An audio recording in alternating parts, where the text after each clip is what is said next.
যুক্তরাষ্ট্রে এক বছরে রপ্তানি কমেছে $244 কোটি। গত বছর রপ্তানি কমলেও আগামী গ্রীষ্মে ভালো ক্রয়াদেশ পাবেন বলে আশা করছেন বাংলাদেশের পোশাক রপ্তানিকারকেরা। যুক্তরাষ্ট্রের বাজারে 2023 সাল বাংলাদেশের তৈরি পোশাক খাতের জন্য ভালো যায়নি।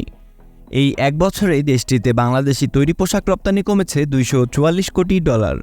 তবে শুধু বাংলাদেশই নয়, দেশটিতে শীর্ষ 5-এ থাকা অন্য 4 দেশের পোশাক রপ্তানিও কমেছে। যুক্তরাষ্ট্রে গত বছর চীনের তৈরি পোশাক রপ্তানি কমেছে $544 কোটি। একইভাবে ভিয়েতনামের $406 কোটি, ভারতের $152 কোটি ও ইন্দোনেশিয়ার $142 কোটি পোশাক রপ্তানি কমেছে। ইউএস ডিপার্টমেন্ট অব কমার্সের আওতাধীন অফিস অব টেক্সটাইল অ্যান্ড অ্যাপারেলসের হালনাগাদ পরিসংখ্যান অনুযায়ী গত বছর $7,784 কোটি পোশাক আমদানি করেছে যুক্তরাষ্ট্রের ব্যবসায়ীরা। 2022 সালের একই সময়ে তারা আমদানি করেছিলেন $9,986 কোটি পোশাক। এর মানে বিদায়ী বছরে যুক্তরাষ্ট্রের পোশাক আমদানি আগের বছরের চেয়ে 22.05% কমে গেছে।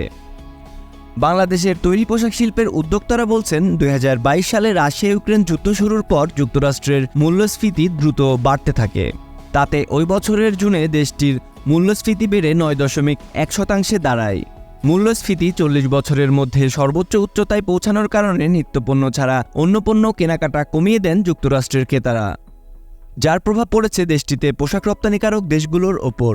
এসব দেশের রপ্তানি কমে যায়। তবে পোশাক শিল্প উদ্যোক্তারা বলছেন, বর্তমানে যুক্তরাষ্ট্রের মূল্যস্ফীতি অনেকটাই নিয়ন্ত্রণে চলে এসেছে। গত জানুয়ারিতে মূল্যস্ফীতি ছিল 3.1%। এর আগে ডিসেম্বরে বড়দিনের বেচাকেনাও ভালো হয়েছে। ফলে আগামী গ্রীষ্মের ক্রয়াদেশ পাওয়ার হার বাড়বে বলে আশা করছেন তারা। যুক্তরাষ্ট্রের বাজারে শীর্ষ পোশাক রপ্তানিকারক দেশ চীন। বিদায়ী বছর যুক্তরাষ্ট্রের বাজারে চীনের তৈরি পোশাক রপ্তানি 24.98% কমে $1,631 কোটি দাঁড়ায়। দ্বিতীয় শীর্ষ রপ্তানিকারক ভিয়েতনাম রপ্তানি করেছে $1,418 কোটি পোশাক। তাদের রপ্তানি কমেছে 22.29%। এই বাজারে বাংলাদেশ তৃতীয় শীর্ষ রপ্তানিকারক দেশ। বিদায়ী বছরে বাংলাদেশ রপ্তানি করেছে $729 কোটি তৈরি পোশাক। এই রপ্তানি তার আগের বছরের তুলনায় 1/4 বা 24.98% কম। গত বছর বাংলাদেশ থেকে মোট পোশাক রপ্তানির 17.5% গন্তব্য ছিল যুক্তরাষ্ট্র। গত বছর 226 কোটি বর্গমিটার কাপড়ের তৈরি পোশাক রপ্তানি করেছে বাংলাদেশ। এই রপ্তানি তার আগের বছরের তুলনায় 27.94% কম। 2022 সালে 313 কোটি বর্গমিটার সমপরিমাণ কাপড়ের তৈরি পোশাক রপ্তানি হয়েছিল।